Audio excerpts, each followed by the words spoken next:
ગઈકાલથી Iran, America અને Israel વચ્ચે ફાટી નીકળેલા ભીષણ યુદ્ધથી સ્વામીશ્રીનું હૈયું ખૂબ જ વ્યથિત અને દ્રવિત થઈ ઉઠ્યું છે. અને દ્રવિત થઈએ તેઓએ આપણને સૌને આજે આદેશ આપ્યો છે કે આ જે ભીષણ સંગ્રામ શરૂ થયો છે તે વહેલી તકે વિરામ પામે.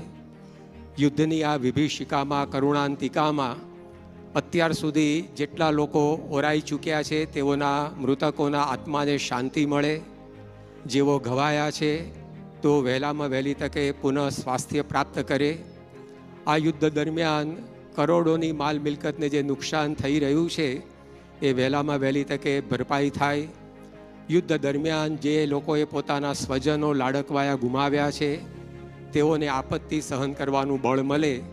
સર્વત્ર સુખ, શાંતિ અને સંવાદિતા વહેલામાં વહેલી તકે સ્થપાય અને યુદ્ધને કારણે જે જનજીવન ખોરવાયું છે તે પુનઃ ધબકતું થઈ જાય. તેવા માટે સ્વામીશ્રી આપણને સૌને ધૂન પ્રાર્થના કરવાનો આદેશ આપ્યો છે. તો આ સંકલ્પની, આ પ્રાર્થનાની પરિપૂર્તિ માટે પણ હવે આપણે સૌ સ્વામિનારાયણ મહામંત્રની ધૂનમાં જોડાઈએ.